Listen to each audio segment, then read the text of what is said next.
Hey Bookends! Welcome to the 10-Min Check-In. I'm 10. I'm 2. Yay! Are we going to be spelling 2 with a T-U-O? You can spell it however you like. T-W-O or T-O-O. So for this week's book review, just diving right on in, we're doing, not that, War Girl. War Girls by, I have to practice his name, Tochi Onyebuchi. Hold on. Tochi Onyebuchi. Ain't that bad. Yeah, we met him actually at Book Expo, and we have another book by him that comes out in January for review, but we're not going to do a review for that just yet, even though we finished reading it, because we're going to save that for the January release. So we're doing War Girls by Tochi Onyebuchi. Good, because I would have said Tochi. And I know that's not right. So jumping right on in, we like to give, we like to start off every review with a star point, as in out of 10 stars, how many stars is this book honor, and also a rating, as in if this was a movie, what would it be rated? So as a star point, I give this 10 out of 10 stars. There are some things that maybe wanted to detract, but ultimately the ending is what bought this a 10-star read. And you? 7. Okay, 10 and 7. And then for a rating, I would definitely put this as a PG-13. There is no wiggle room. Like how sometimes you can play with a PG. There's no wiggle room for this. This is definitely a PG-13. There's no cursing in it, because, at least I should say there's no cursing in it. There is an African language spoken in it, and I don't know how to curse in African. Well, that's a whole continent, so that doesn't make any sense. So I think there's some Yoruba and Nigeria. So the country that is supposed to be based in is Nigeria, and there are different tribes within Nigeria, and so we're not native to Nigeria, right? So we don't speak any other languages, and so the context clues are okay, but it's like if I say, oh, snap crackers, you know, that means something's bothering me, but that's not a curse. So if someone who didn't speak English heard me say snap crackers like that, would they think it's a curse? Or yeah, so I'm assuming there's no cursing in this. Jumping right on in, it starts off with, oh, what's her name again? Tochi. No, that's her. You talking about the girl? Yeah. Why do people like you when we start recording? Actually, I kind of like you beforehand too. Excuse me. Not. You want to edit this, right? Okay. You edit this because this girl is asking me for $15. I don't even talk. I have not talked to you in months on end. Back on track. You gonna ask me for money? I got my own bills to pay. I brought $1.50 in a left shoe. Doesn't matter if I give you the right shoe too. Oh, dear God, help me, please, Lord. I love you, Wayne. I love you so much. Thank you for the left shoe. Thank you for the left shoe. I will be abusing my body later. Okay, so it starts off with the book starts off with Onyii. Onyii, who is an ex-child soldier. Now keep in mind, everyone in this book, at the beginning of the book, is a child, but she is an ex-child soldier. So apparently there is a war in futuristic Nigeria, and it's a war of independence. So Nigeria is set up the same way it is now. It's a country with different parts of it, just like America is a country, different parts of it. And the majority of Nigeria has one mindset, and the bye friends. Bye far. BIAFRANS is how they pronounce it. Biafar. Okay, well the Biafars, they have a different mindset, and so they're fighting for their independence from the larger part of Nigeria. And to do this, they're using soldiers from a certain age, so child soldiers. Onyii started fighting when she was 8 years old. So I'm not to cut you off, but you see how what we're doing right here you're saying Onyii or something. But I think it's because when we read, and I'm saying Onyii. Onyii. Because it goes to show exactly, that's the point. Because of where people are from, so you're going to pronounce things a bit differently, and you're going to see it differently. Dude, we from the exact same place. We are, but I'm saying the fact of where they are and the fighting that goes on between the two. You understand? That's all I'm saying. Okay, that makes sense. So yeah, it starts off there in an encampment that Onyii and some other girls have built together who are former soldiers. They don't want to fight anymore. She has a little sister who's named Effie. I think her full name is, I'm sorry, Iffy. I think it's Ifonia. Ifemoa, I believe, something to that effect. But she's called Iffy for short. Now, no matter which way that you choose to say it, though, it's up to you. Because I can't pronounce because regardless of which, it's about the story itself and not so much of really the name. It's just understanding that. Yeah, and until the author gives an interview where he's mentioning, that's why I look for authors when they're in interviews mentioning the names of their characters if they're hard to pronounce. Once I get an interview like that, then I'm like, okay, this is how it's supposed to sound because it came out of this person's head.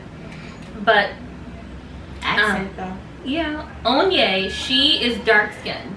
She is, dark skinned, and all the girls around her are dark skinned.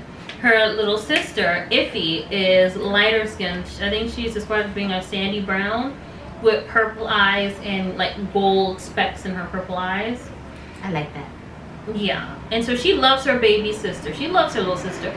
Onyii is 15 at the beginning of the book, and they don't exactly expressly say Iffy's age, but I'm assuming that she's around 8 or 9 or 10. I thought 12. Yeah, so they keep calling her a little girl, so it depends on what your mindset is what a little child would be. My idea of a little child is from about 7 down, and then child is from like 8 to 12, but someone else's idea of a little child might be 12 down. But they just kept saying little child. So yeah, she loves her little sister, and she even built like a robot to take care of her little sister while she's out foraging. So she meets up with one of her friends, Chamilio, I want to say. I'm butchering these names, but once again, it's not our dialect, and so like if it was Hakeem, Lakeisha, and Sharon, like I'd be down. I wouldn't have it. Like if it was something like that kind of ethnic, like hear you say it then. Yeah, but like that kind of ethnic, I can sound out. But if it's ethnic and it sounds like it's another language, sometimes I have a difficulty. But that's her best friend, Chamilio. And stop it. And so long story short, her little sister is a genius. And there's a bunch of little girls in this enclave or this encampment. And her sister figures out how to create this device which allows her to hack frequencies so she can learn more than what she's being taught in the encampment. Unfortunately, that device turns into a homing beacon to alert the Nigerians of where they are, and the Nigerians leave a trap. And the trap is almost like an android, like it looks like a woman who's sick. And so when Onyii finds this sick woman, she's like, okay, let's bring her back to help her. Turns out it's really an android with a bomb inside of it, and it blows up. Not the whole encampment, but it just throws everyone off guard.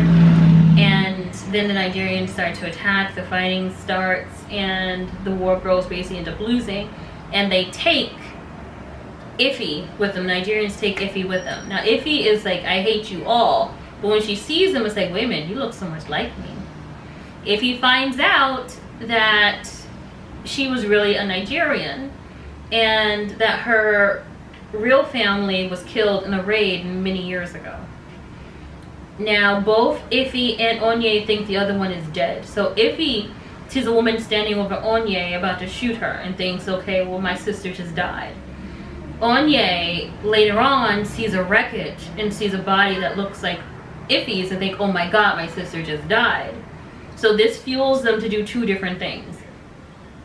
For Onyii, this fuels her to be like, I'm killing every Nigerian I meet. They all gotta die. I'm killing off that entire army. Like, I'm not even trying to win a war. Like, she literally was like, I'm not trying to win a war. I'm just trying to bring up my body count of dead people. That's it. Because you killed my sister, you don't deserve to live. Onyii, on the other hand, she is extremely intelligent, and her goal is to basically make it to the space stations, you know, in outer space, and also find a way to improve Nigeria, because she believes if there's a better Nigeria, the country as a whole, then there will be peace between the major part of Nigeria and then the tribe that's fighting for their independence. Now, the interesting thing is both sides have a good point. So the larger part of Nigeria, they're like these bifriends, like they pray to these antiquated gods who do nothing for them. They send their children to fight. They marry early. But then when the other people looking at the Nigerians is like, they don't see us as human. They treat us poorly. Every time something goes wrong, they blame it on us. Even if it's bad weather, they say, it's the bifriends. The sun is shining too hot, it's the bifriends. Our crops didn't grow, it's the bifriend. Like, so they both have a point as to why they don't like each other, even though neither of their points are really valid. What else can we say that's not really a spoiler? Onyii becomes, like, she goes through PTS, right? Because she's been a soldier since she was 8. She stopped being a soldier for a couple of years to help raise this little girl who she adopted to become her sister. She sees her little sister dead, or what she perceives to be dead, and so she starts taking drugs. And the drugs consist of a mineral that basically is beneath Nigeria, and that's where the war is coming from too. So where the bifriends live, that's where the mineral is. And so the larger part of Nigeria is like, you got some nice minerals over there. It'd be shame if you lost them. I'm gonna take them. So yeah, they're fighting because of that too. And so she's using those minerals to kind of get high. Also, more of her body has become mechanical because of the wars that she's been in. So it's her body. Yeah, like if you look at the first, like just the picture, you'll see it's just her arm. In the beginning, it was just her. Further. In the beginning, it was just her arm. Oh wait, okay, there you go. Wait, there you go. Okay, there. Okay, so now you can see. Like, yeah. Yep. Okay. In the beginning, it was just her arm, but more things have to become mechanical the more that she fights, because she gets hurt. And there are some things that happen in the book that people I know won't agree with, but I think that the author did it in the right way. So she ends up having a relationship with her best friend, Chinelo, who's also another girl. Now, the reason why this takes place is because they've been raised in an area where, first of all, they went to an all-girls school. Secondly, when they went into war, they were taught that boys are bad. Boys, like, they're going, because remember, they're not the only child soldiers. So they're being taught, like, the boy child soldiers from this other region are going to grab you, they're going to rape you, they're going to turn you into their wives, into basically baby-making machines. That's what they're told. That the Nigerians steal little girls and turn them into baby-making machines. And then the only male figures that they had in their life weren't other boys around their age. They were grown men telling them, you must go to war, you must handle this gun, you must stab this person. So they had no positive interaction with males. So I felt as though the relationship between her and Chinelo, first of all, it's not graphic. It doesn't even show them kiss. I think one time it says that they press their lips together or something, but it's not in any way graphic.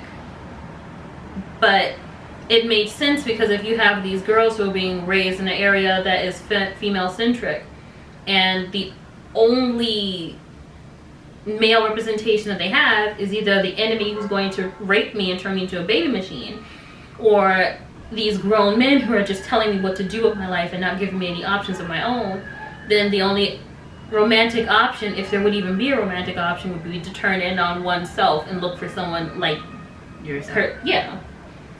And so I get it. I do get it. I felt as though it came a little bit out of left field, but it made... Their relationship came out of left field, but their relationship also made sense, because literally there was no one else. they start up this program called the ABD program, ABD. I think I'm saying it right. It's supposed to be Islamic or something for slave. And what they're doing is every time the Nigerians bomb or raid or trash a town, they're taking the body parts from little boys, putting it together and creating putting it together with a boy who's like nearly dead but not quite dead. And they're basically making them killing machines. Okay, Bookends, so we had a bit of a technical difficulty. It was actually my fault. The battery died for the camera and I did not bring another one. So now we have to finish this in my house. Yeah. Can you hear too? Let me turn this up. Okay, two, can you speak again? Can you speak again? Okay. Can you hear me now? Okay, I think everyone can hear you. Okay. So, yes. And we spoke about we spoke about Onyii's relationships and why. The part about the guy with the gray hair, I forgot his name, but the man with the gray hair and the relationship that was between the two of them. Yes. Okay. So Darren, the guy who cut off Onyii's arm. Yeah. He turns out to end up being like a father figure, like a big brother / father figure to Iffy. And so Iffy's mind changes about the Nigerians. Now, like a really bad thing, I think we mentioned that a really bad thing happened, right? Which part? We didn't say what it was. We just said like a really bad thing happened. And this is like, I guess, towards the middle of the book. It's like the middle end, because there's a lot going on. So it's like middle end.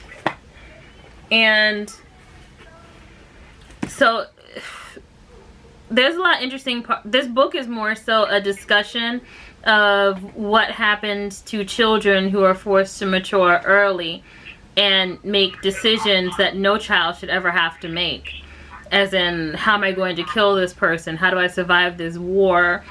What tactical choices should I make? Like things that children shouldn't have to deal with. Mm-hmm. Some things that that almost brought it down for me. Like, I don't know how Two feels, but this book is written entirely in present tense. Entirely in present tense. So even when there's a flashback, it takes you a little bit to figure out that it's a flashback because everything is in present tense. So there's no demarcation as to what's happening now and what's happening later, or what happened in the past. The only demarcation is when they mention like an age, when they say like, oh, Onyii was 8, Onyii is 8. So okay, if you're saying for me that I look at the book how I do. Like I didn't even want to say a 7. I really wanted to say a 5. So it's like to know that by itself. Though the book and Revelation, in Revelation to it, it has that feeling of yes, it's great, it's high standard. Me personally, I've just never liked war. So, I mean, he actually look at it the way that I do, or feel about it the way that I do.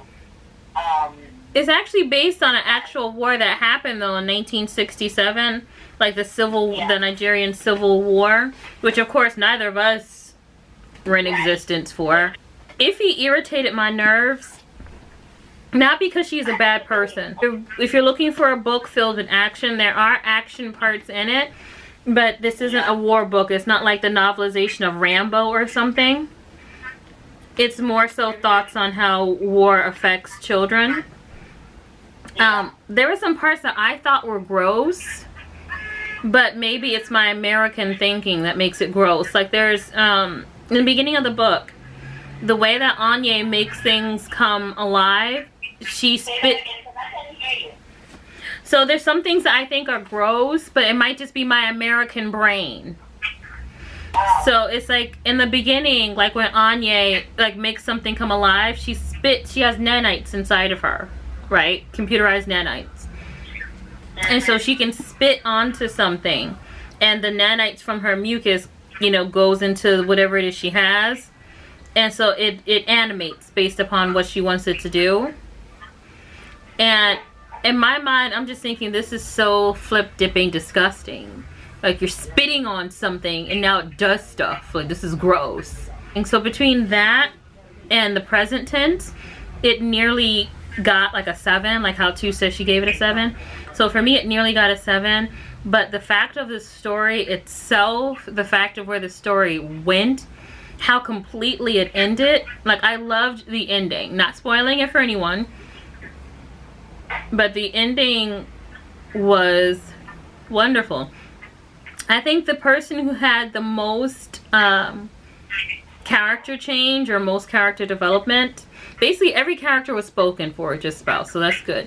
But I think Iffy had the most character development. I don't want to say I hate Iffy. I don't hate her, but she went through so much. Her family was murdered basically in front of her. Then her new family was murdered basically in front of her. Then when she tries to help out her big sister in the only way that she believes that she can, she ends up being jailed. And then her brother gets her out of prison after she's been tortured. Her, you know, Darren, he gets her out of prison after she's been tortured. And then, but he tells her who killed her parents, like who killed her for real family. And so now she has this vendetta that she needs to fulfill. Then when she goes to fulfill the vendetta, she has something, like, it's so many things rocking with Iffy. And I think that she got a full arc.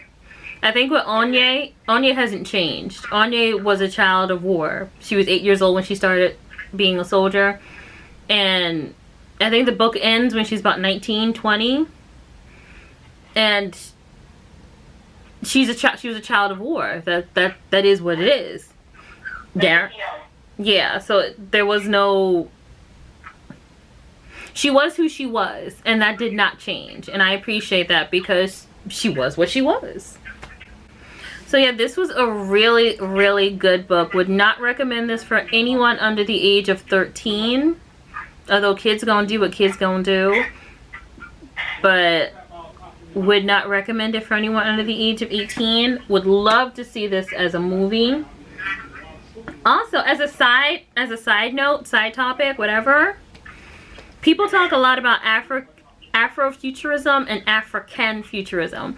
So there is this demarcation that some African authors want to make, suturing themselves, not suturing, but cutting themselves off from Afrofuturism. So Afrofuturism is just African, people of African descent in the future. But there are some authors who say, well, we don't want Afrofuturism. We have different thoughts than you have, and so we want African Futurism, which is people who are based in Africa, what they see the future would be.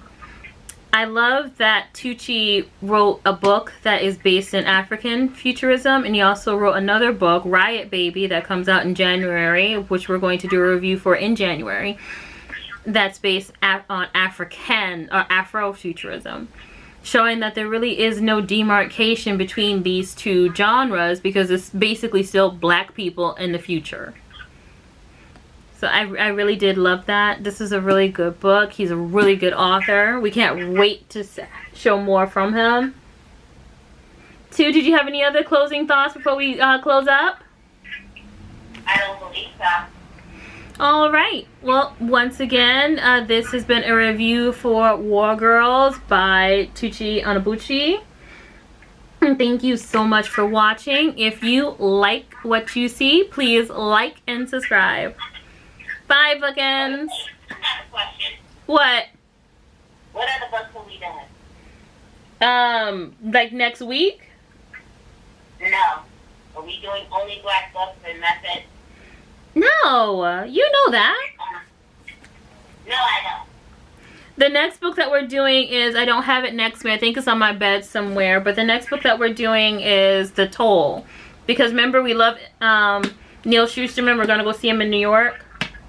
You know what? That's right. That's right. I've been going for a while. We have done quite a number of different books. Yeah. I've been going for a while. Yeah. You want to say bye now? Yes. Goodbye, people. Bye, Bookends!